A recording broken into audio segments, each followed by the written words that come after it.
दोस्तों, मेरी आज की कहानी दिल वालों की दिल्ली से क्राइम सिटी बन चुकी दिल्ली से ताल्लुक रखती है। मेरी आज की स्टोरी है 16 साल के साक्षी की, जिसको लोगों के भीड़ से भरी सड़क पर बेरहमी से मार डाला गया और मौके पे मौजूद लोग सिर्फ तमाशाबीन बने रहे। ये कहानी शुरू होती है नॉर्थ दिल्ली के शाहबाद डेयरी इलाके में, जहाँ एक 20 वर्ष का लड़का जिसका नाम साहिल खान था, जो पेशे से एक मैकेनिक था और एसी कूलर के मरम्मत का काम किया करता था। पढ़ाई लिखाई में साहिल की कोई रुचि नहीं थी, इसलिए 20 वर्ष की छोटी सी उम्र में ही उसने पढ़ाई छोड़ मैकेनिक का काम करना शुरू कर दिया था। शाहबाद डेयरी के उसी इलाके में साक्षी, जिसकी उम्र महज 16 साल की थी, अपने परिवार के साथ रहा करती थी। इसी साल साक्षी ने 10वीं की परीक्षा भी पास की थी। एक ही इलाके में रहने की वजह से साक्षी और साहिल का अक्सर आमना सामना होता था, जिस वजह से दोनों एक दूसरे को बाई फेस पहचानने लगे थे। कुछ दिन यूं ही गुजर जाने के बाद एक दिन साहिल ने जाकर साक्षी से बात कर उसका नाम पूछ लिया, जिसके बाद दोनों के बीच दोस्ती हो गई और दोस्ती की शुरुआत इंस्टाग्राम आईडी के एक्सचेंज से शुरू हुई। लेकिन कहानी जल्दी ही फोन नंबर और व्हाट्सएप चैट तक पहुंच गई। बातों का सिलसिला यूं चला कि दोनों को एक दूसरे से प्यार हो गया। दोनों अपने प्यार को भरपूर एंजॉय कर रहे थे। साक्षी ने तो अपने सहेलियों तक से साहिल को मिला रखा था, लेकिन साक्षी की मौत के बाद जब साक्षी के माता पिता से इनके अफेयर के बारे में पूछा गया था, तो उन्होंने हाथ खड़े कर दिए कि हमें इसके बारे में कुछ नहीं पता था। लेकिन वही पुलिस को दी गई तहरीर में साक्षी के माता पिता ने कहा है कि वो साहिल को पिछले 1 साल से जानते थे। फिर ऑन एयर अपनी बात से मुकर जाने का मतलब कुछ समझ नहीं आता। खैर, साक्षी ने साहिल को अपने एक्स बॉयफ्रेंड प्रवीण के बारे में भी बता रखा था, क्योंकि एक समय साक्षी प्रवीण के प्यार में पागल थी और प्रवीण के प्यार में उसने अपने हाथ पे प्रवीण के नाम का टैटू भी बनवा रखा था। 2 साल प्रवीण के साथ रहने के बाद साक्षी को प्रवीण ने धोखा दे दिया था। शुरू में तो साहिल ने कुछ नहीं कहा, पर उसके मन में इस बात का दर्द था कि उसकी गर्लफ्रेंड उससे पहले किसी और के साथ थी। साक्षी और साहिल की कहानी ठीक ठाक चल ही रही थी कि प्रवीण का मैसेज फिर से साक्षी को आना शुरू हो गया और अब इस बात से साहिल बहुत ज्यादा चिढ़ जाता है। हालांकि साक्षी ने साहिल को बताया कि वो प्रवीण को इग्नोर कर रही है, फिर भी साहिल को ये बहुत बुरा लग रहा था कि साक्षी का एक्स उसे फिर से मैसेज क्यों कर रहा है, और साहिल को लगने लगा कि वो साक्षी को खो देगा। इस वजह से वो साक्षी के ऊपर गुस्सा करने लगा और छोटी छोटी बातों पर चिढ़ने लगा। साहिल के इस व्यवहार से साक्षी बहुत डर गई और साहिल से ब्रेकअप करने की सोचने लगी। बहुत हिम्मत करके साक्षी ने एक दिन साहिल से कहा कि अब हमें ब्रेकअप कर लेना चाहिए, जिसपे साहिल भड़क गया और दोनों के बीच जमकर झगड़ा हुआ। बाद में साक्षी ने ये सारी बात अपनी एक दोस्त भावना से बताई। भावना ने ये सारी बात झबरू नाम के एक लड़के को बताई और झबरू से साक्षी की मदद करने को कहा। झबरू उस इलाके का फेमस लड़का था, जो मुसीबत में किसी के भी साथ खड़ा रहता था। साक्षी ने एक दिन साहिल से झबरू की बात अपने फोन से कराई। तब झबरू ने साहिल को सुधर जाने की सलाह दी थी, जिसपे साहिल ने झबरू से फेस टू फेस मिलने को कहा था।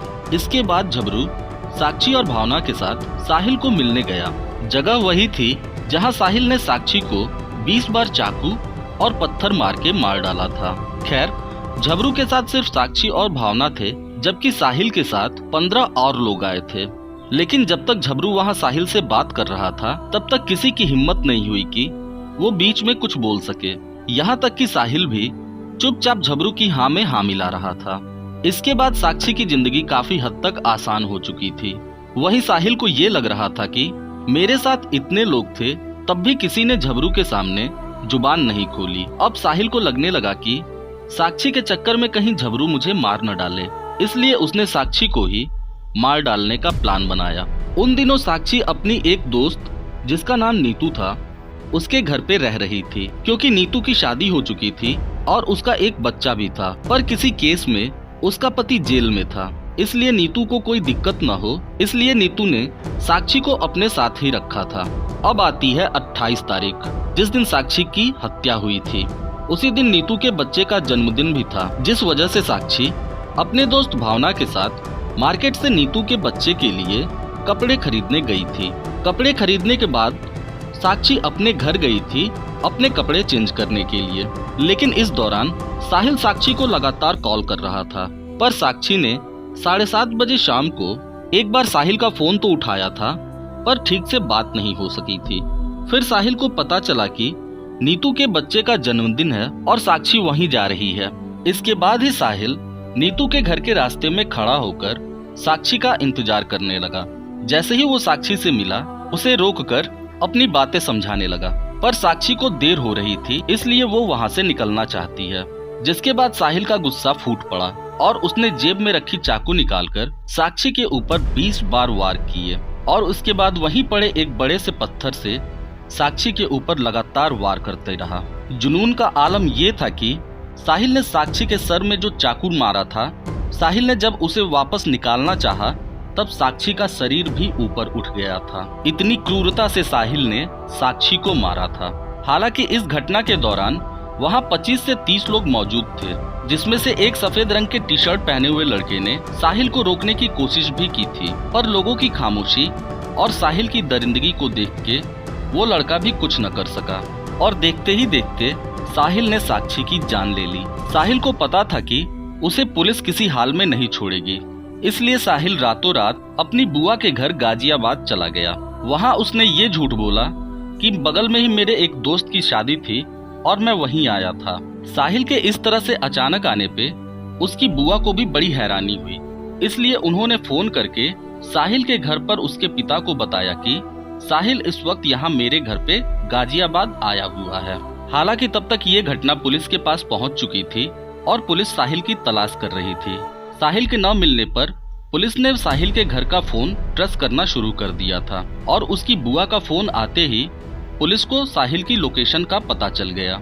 जिसके बाद पुलिस ने अपनी एक टीम भेजकर साहिल को वहां उसके बुआ के घर से गिरफ्तार करवा लिया और इस समय साहिल पुलिस की कस्टडी में है। सारे सबूत साहिल के विरुद्ध हैं, लेकिन देखना ये है कि क्या साक्षी को न्याय मिलता है और न्याय मिलता है तो कब तक मिलता है। खैर दोस्तों, ये थी मेरी आज की कहानी। उम्मीद करता हूँ कि कहानी आपको पसंद आई होगी। तो दोस्तों, मिलते हैं फिर अगली वीडियो में एक और नई क्राइम स्टोरी के साथ।